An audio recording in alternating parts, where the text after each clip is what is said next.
ബുദ്ധിമാനായ കുറുക്കൻ. സിംഹവും കഴുതയും കുറുക്കനും കൂടി ഒരിക്കൽ നായാട്ടിനു പോയി. താമസിയാതെ തന്നെ നായാട്ടു സംഘം ഒരു കലമാന്റെ കഥ കഴിച്ചു. മൂവർക്കും നല്ല വിശപ്പുണ്ടായിരുന്നു. വയറു നിറയാനുള്ള ഭക്ഷണം കിട്ടിയിട്ടുമുണ്ട്. സിംഹം കഴുതയെ വിളിച്ചു. കഴുത സുഹൃത്തെ, ഈ മാനിനെ നീ മൂന്നായി കീറി മുറിച്ച് ഓരോരുത്തർക്കും ഉള്ള ഭാഗം വേർതിരിക്കൂ. കഴുത ഒട്ടും അമാന്തിച്ചില്ല. 3 സമഭാഗങ്ങളായി മാനിനെ അവൻ വിധിച്ചു. 3 പേരും കൂടിയാണല്ലോ നായാട്ടിനു പോയത്. അപ്പോൾ മൂവർക്കും തുല്യമായി വീതമെന്നത് ന്യായം തന്നെ. സിംഹത്തിനതു കണ്ടു നിൽക്കാൻ സാധിച്ചില്ല. മൃഗരാജാവിന് കഴുതയുടെയും കുറുക്കന്റെയും തുല്യമായ വീതമോ? അസംബന്ധം. സിംഹം കഴുതയുടെ മേൽ ഒരലർച്ചയോടെ ചാടി വീണ് അവനെ കീറിപ്പൊളിച്ചു. അടുത്തതായി സിംഹം കുറുക്കനെ വിളിച്ചു.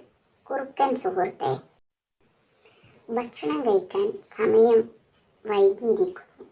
നീ ആ മാനിനെ ഒന്ന് ഭാഗിക്കൂ. വേഗമാകട്ടെ, നിന്റെ മിടുക്ക് ഞാനൊന്നു കാണട്ടെ. കുറുക്കൻ വല്ലാതെ വിയർത്തു. അവൻ ഒന്ന് പരുങ്ങി. എന്നാൽ യാതൊരു ഭാവഭേദവും മുഖത്തു കാണിക്കാതെ അവനെ ഏൽപ്പിച്ച് ജോലി ചെയ്യാൻ തുടങ്ങി.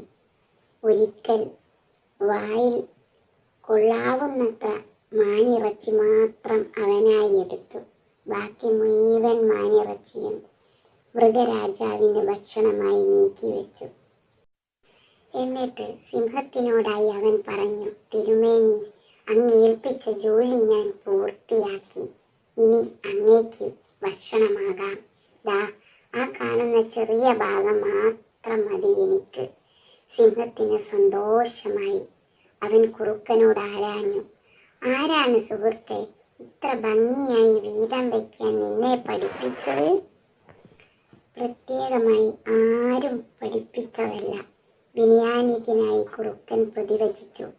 തുറന്ന പുസ്തകം പോലെ അപ്പുറത്ത് ചത്തുകിടന്ന കഴുത സുഹൃത്തിൻ്റെ ജഡത്തിലേക്ക് ഒന്ന് നോക്കേണ്ടി വന്നതേയുള്ളൂ. എല്ലാ പാഠങ്ങളും അതിൽ നിന്നും ഞാൻ പഠിച്ചു തിരുമേനി. മൃഗരാജാവ് ഭക്ഷണം കഴിക്കാൻ അപ്പോഴേക്കും ആരംഭിച്ചു കഴിഞ്ഞിരുന്നു. കൂട്ടുകാരെ, ബുദ്ധിമാന്മാർ മറ്റുള്ളവരുടെ മടയത്തരങ്ങളിൽ നിന്നും പാഠം പഠിക്കുന്നു.